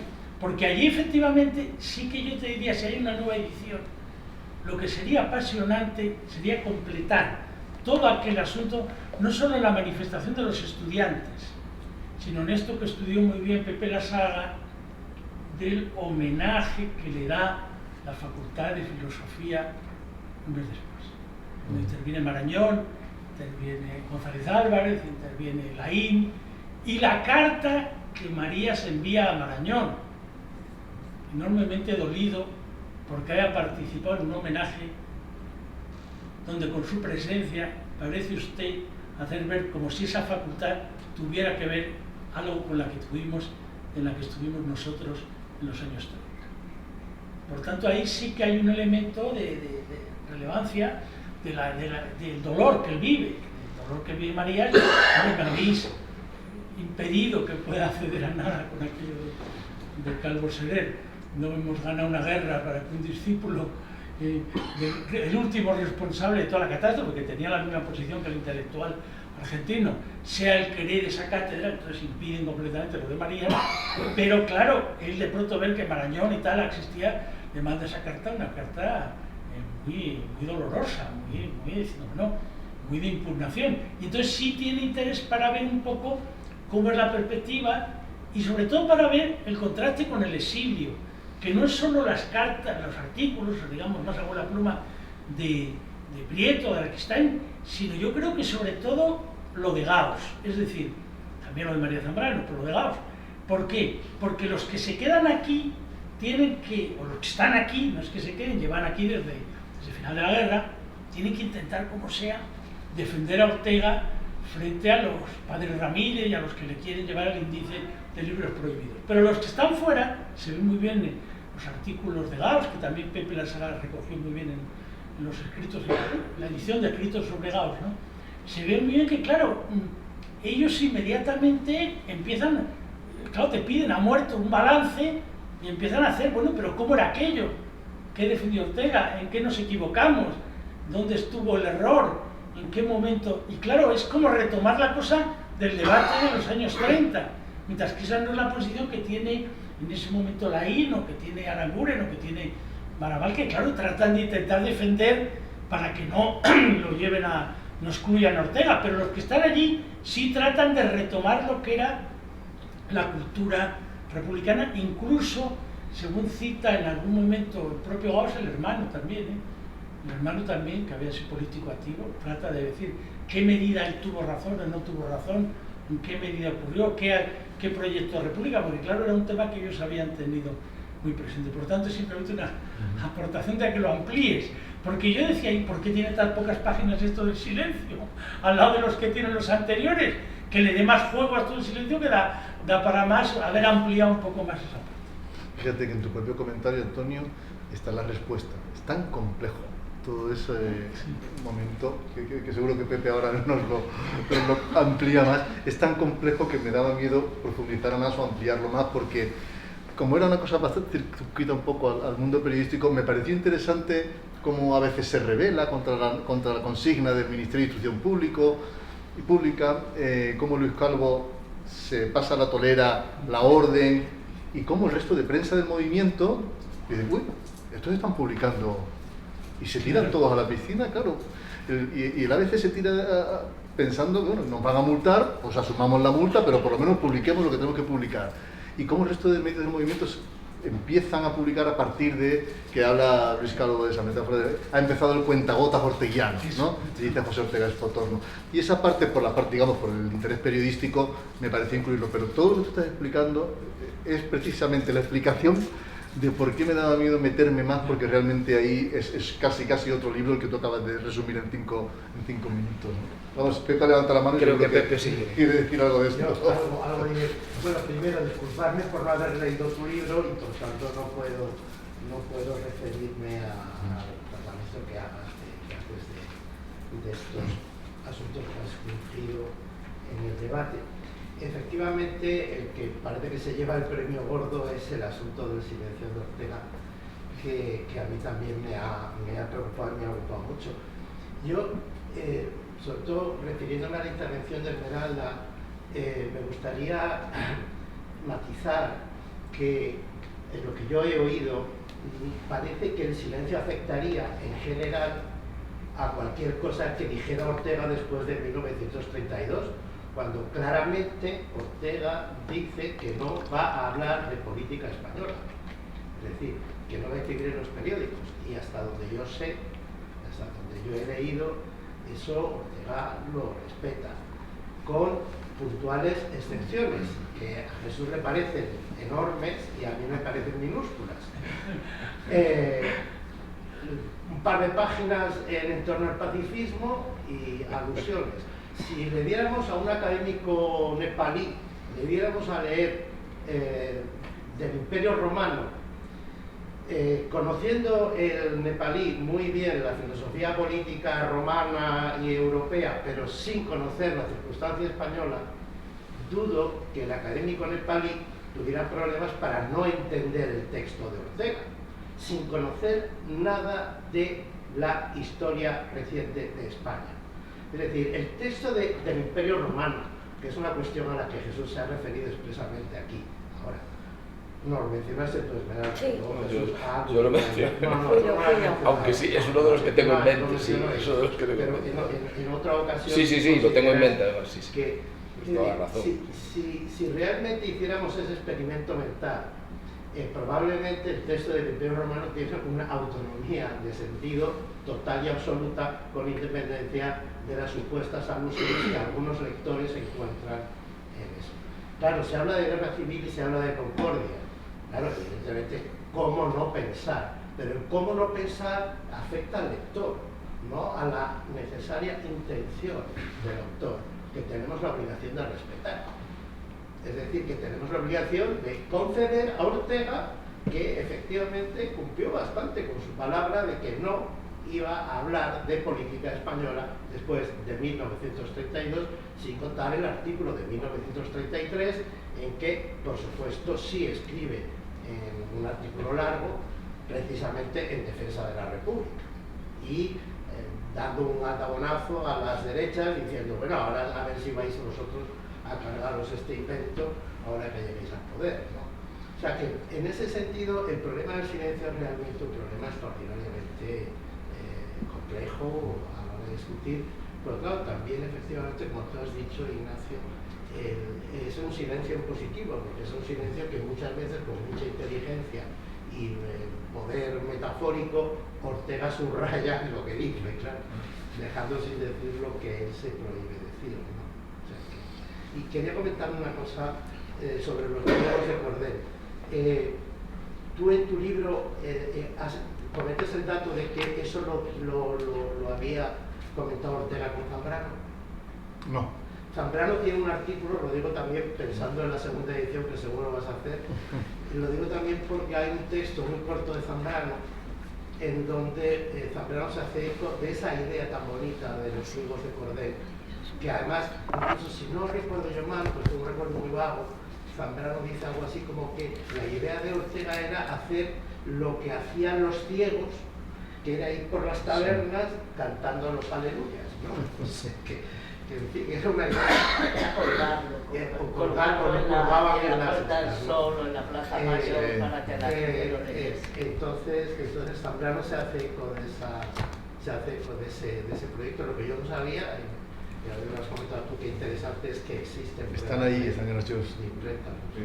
Están reproducidas en el libro de una fotografía también. Muchas gracias, Pepe. Quería comentar, perdón Muchas gracias. por mi afán polémico. Nada, no, más pues una polémica esta última sobre el silencio que Pepe y otros compañeros, y a los que yo me incluyo, llevamos debatiendo hace tiempo. A mí no me convence la tesis, pero bueno, eso sería, digamos, otra discusión y otro seminario.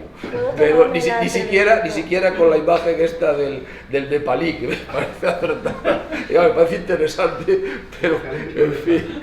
Pero me puedo tomar el atrevimiento de sí. solo decir una cosa. pues, a la idea esta de la polémica, que es un seminario, ¿no? De hecho, de esto se trata, de esta polémica y este diálogo. Por favor. Solo, nada, una pequeña idea, ¿no? Porque con el ejemplo esto, precisamente que estabas diciendo, ¿no? El texto se podría leer aunque esa persona no tuviera todo ese imaginario, ese contexto, o no, porque el texto fue pensado para una circunstancia concreta, para un contexto. Las ideas tienen contexto, porque entonces todas las ideas son eternas. Quizás precisamente esa persona no está entendiendo lo que hay ahí porque necesita todo lo otro imaginario, ese contexto al que pertenecen esas ideas para poder entender y que, pues bueno, la verdad velada en el texto pues se desvele. Yo creo que eso es importante, es que no podemos leer, o bueno, al menos yo cuando leo filosofía no puedo leer filosofía sin entender, bueno, tampoco puedo entenderlo todo, ¿no? Pero sin intentar trazar una imagen de todo el contexto, que no es solo histórico o político, también es biográfico, es lingüístico, el marco conceptual disponible que tienen esos autores. Sin entender eso, sin tener una radiografía de eso, a mí me parece que no se desvela el contenido del texto. Y por tanto, pues bueno, ahí puede dar más juego a la polémica o no, que ya no entro en la propia polémica, pero sí en la defensa de que los textos tienen sus contextos, igual que este. No podríamos entender el texto de Nacho o lo que él ha hecho si no entendiéramos todo el contexto que hay detrás tuyo, biográfico, histórico, y el del propio Ortega. Entonces a mí me parece todo que esto eso... de la estética de la recepción es fascinante, sí. Para entender esto, ¿no? El artefacto y el objeto estético, ¿no? O el objeto y objeto lingüístico, que diría Husserl, muy interesante porque realmente... Lo cual quiere decir que nunca es exhaustiva una interpretación, no puede ser. Correcto, eso es muy orteguiano, Luis, eso es muy orteguiano.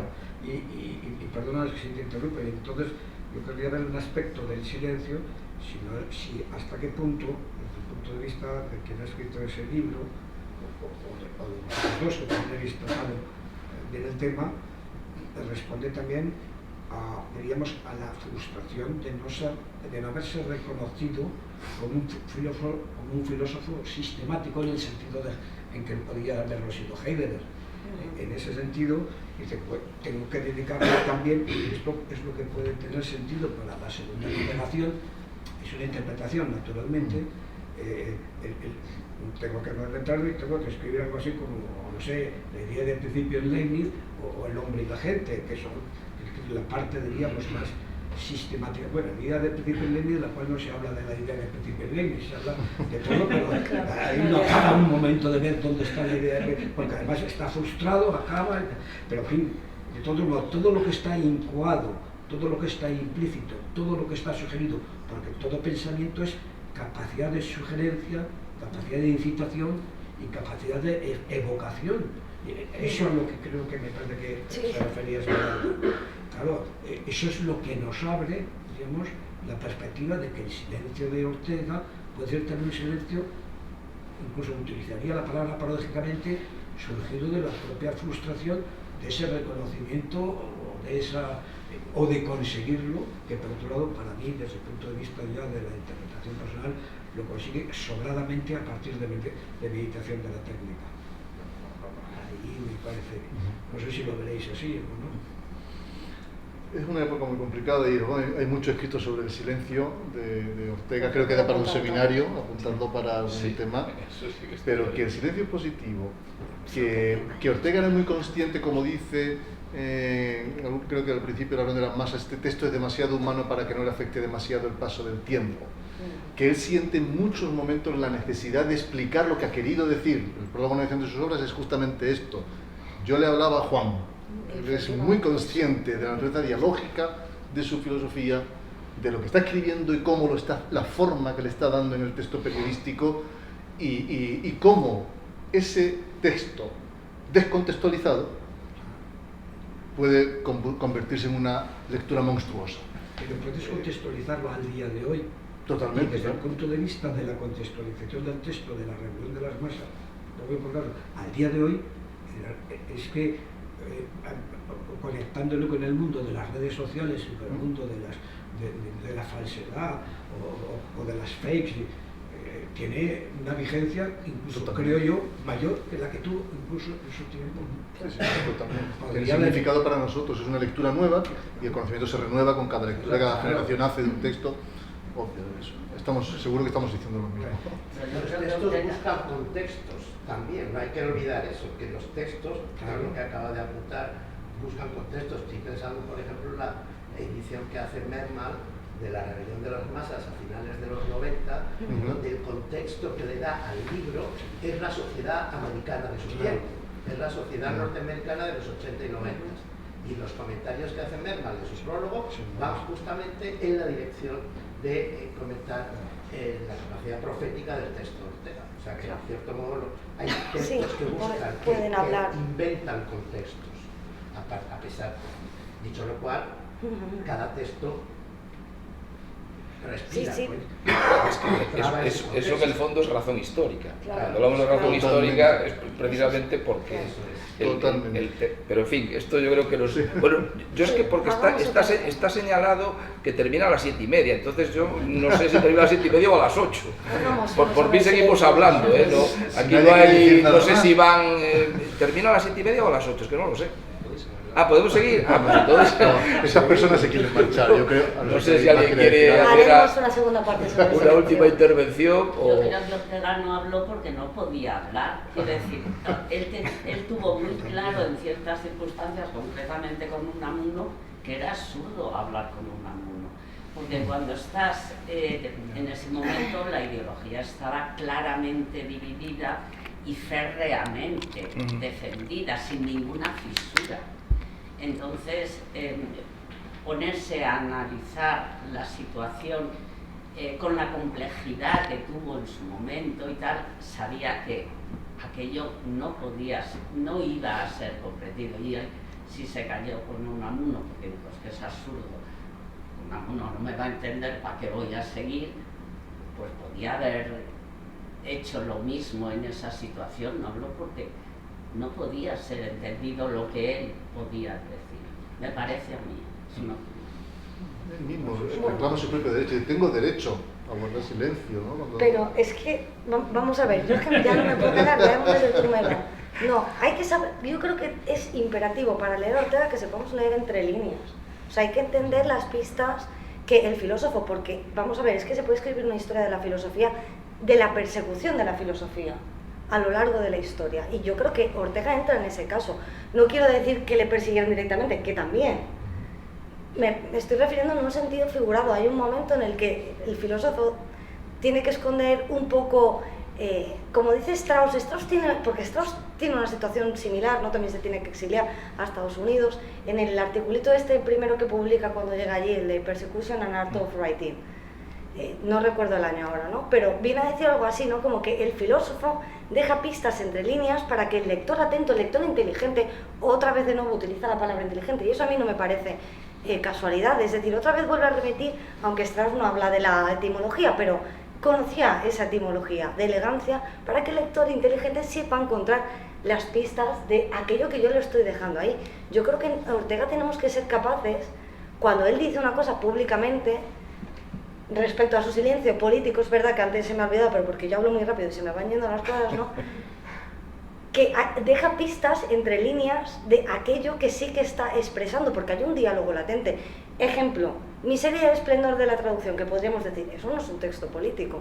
Yo no estoy nada de acuerdo. Ahí hay toda una, si no queremos llamarlo teoría lingüística, no sé, algo así, pero todo esto del decir y del callar, es que cómo se expresa, cuál es la forma, que es el diálogo latente de tu libro, cuál es el género de la filosofía, cuál es la forma en la que la filosofía se expresa, y por tanto la filosofía de Ortega con una connotación política, porque bueno, tú hablabas de la filosofía primera, yo creo que la filosofía primera es política, que es la de Ortega. No, claro, sí. Entonces, ¿cómo se expresa la filosofía primera de Ortega, que es filosofía política? Porque hay un cuidado muy especial, voy a decir, sobre el tema de el decir y el callar, qué decimos, qué expresamos, qué queda latente, qué no, y lo que queda latente también dice algo. Hay tú y yo esto lo hemos hablado, de información en el silencio. Bueno, pues yo creo que hay que rastrear esas pistas, porque si no, claro, nos quedamos con la superficie, que es yo no voy a decir nada o no voy a participar ya públicamente en temas políticos, no me voy a pronunciar sobre la política española, ¿no? Pues eso es la superficie, pero es que nuestra obligación como pues, investigadores o personas que quieren saber o me da igual, como nuestra obligación como seres humanos yo creo que es indagar en eso y leer entre líneas. Otra cosa distinta es que después eso lo puedas utilizar como un artefacto para otro tipo de reflexión. Eso es otra historia. Pero saber leer el subtexto, que ahora modernamente se dice así, yo creo que eso es lo que Ortega dice con la razón histórica, y en el Breillet, cuando trataba un poco de comentarlo ahí, cuando digamos, ataca la historia de las ideas, en ese sentido de historia de las ideas, de filosofemas, de sistemas, sin saber realmente qué es lo que está detrás de la tramoya de las ideas. Para Ortega eso es no comprender, es decir, es comprender quizá de una forma, pero no de la forma que él quiere comprender la filosofía, no saber por qué en un momento dado un filósofo articula un filosofema. Y al final las historias de las ideas que él ahí critica de modo tan radical, y historia como sistema en muchos otros sitios, pues precisamente lo que tratan de mostrar, lo que tratan de decir es no, lo que tenemos es que ver cómo el engarce, por qué, cuál es la manera en que este filósofo alumbra esta idea y qué sentido está detrás. Y en ese sentido es verdad que eso nos lleva a lo que antes se decía, se lleva a Gauss, si queréis, ¿no? a la filosofía como biografía y como autobiografía, es decir, la vida expresada en conceptos. Pero bueno, a mí eso es un tema que me apasiona, yo llevo insistiendo mucho tiempo en eso, lo cual no quiere decir que después no puedas utilizar cualquier artefacto, cualquier filosofema de cualquier filósofa y de cualquier filósofo para pensar el tiempo presente completamente descontextualizado, faltaría más, o sea, eso es otro asunto. Sí, pero en fin, yo respecto a lo del silencio en relación con la política, yo creo que sí que, en fin, no leer todos esos textos, pensar que Ortega ahí, que yo creo que me parece la idea de Pepe, se dedica a reflexionar y es un filósofo que quiere de alguna manera alejarse del aspecto político, que no quiere dar una opinión o que está y se dedica a la propia reflexión como el nepalí, por decirlo de alguna manera, pues yo creo que no. Yo en ese sentido lo veo de otra manera, pero bueno, son dos maneras por las que podemos confrontar y supongo que al final no nos terminaremos convenciendo demasiado. Pero bueno, no sé. Bueno, si queréis decir alguna cosa más. No, que ahí está muy bien cuando los estudiantes aquellos le piden y le dicen, oiga, que yo no concedo entrevistas, que yo no hago nada de esto, que llevo años y no sé qué, pero bueno, pero tengo que haber cuidado que cómo lo ponen ustedes exactamente. Cuando les escribe la conferencia de la meditación sobre Europa, o sea, sí que hay en él una idea de volver. Entonces, hay un texto que de las pocas entrevistas que hizo, después ahora en esta edición que han hecho las obras completas de lo que no se había publicado, de pronto aparece ahí una entrevista que hicieron que no permitió el régimen que se publicara, con Pérez Ferrero, me parece que es, en San Sebastián, donde él dice textualmente que sí, claro, que tenía muchas cosas que decir, pero que aquí es que no hay manera de decir. Y claro, el éxito que él estaba teniendo en Alemania, el que no se hiciera referencia a las conferencias de él sobre Goethe, todo eso le tenía una cosa, escandalizado. Y yo creo que otro punto muy dolido para él, se nos ha olvidado decirlo, Zubiri, el único artículo en prensa, lo hizo cuando muere Ortega. Yo creo que se le publica el ABC. Y efectivamente para él, que las cabezas más relevantes, estoy excluyendo a Marías, que tuvo una fidelidad enorme a Rodríguez Huéscar y tal, ¿no? Pero a Lamour, Laín, etcétera, tuvieron aquella adoración por Zubiri. Pensemos todavía de qué estaba pasando, o sea, allí había algo a él que sí le hacía zozobrar por la idea de lo de los conceptos y de lo que era la idea de filosofía, la idea, porque claro, la idea frente a la idea de sistemas. Es que en mi subtexto, digamos, de esto, lo que está es Zubiri detrás, y la comparación es que es con Zubiri. En fin, pero bueno, esto daría para mucho más. Bueno, gracias a todos, simplemente, por supuesto, a los intervinientes, y quiero dar las gracias también en nombre del seminario, de mis compañeros Rafael Herrera, que no ha podido venir, ni tampoco Jesús Zamora de la UNED, y sobre todo también daros las gracias en nombre de Jaime de Salas, en fin, por haber venido y por estar aquí. Muchas gracias a todos.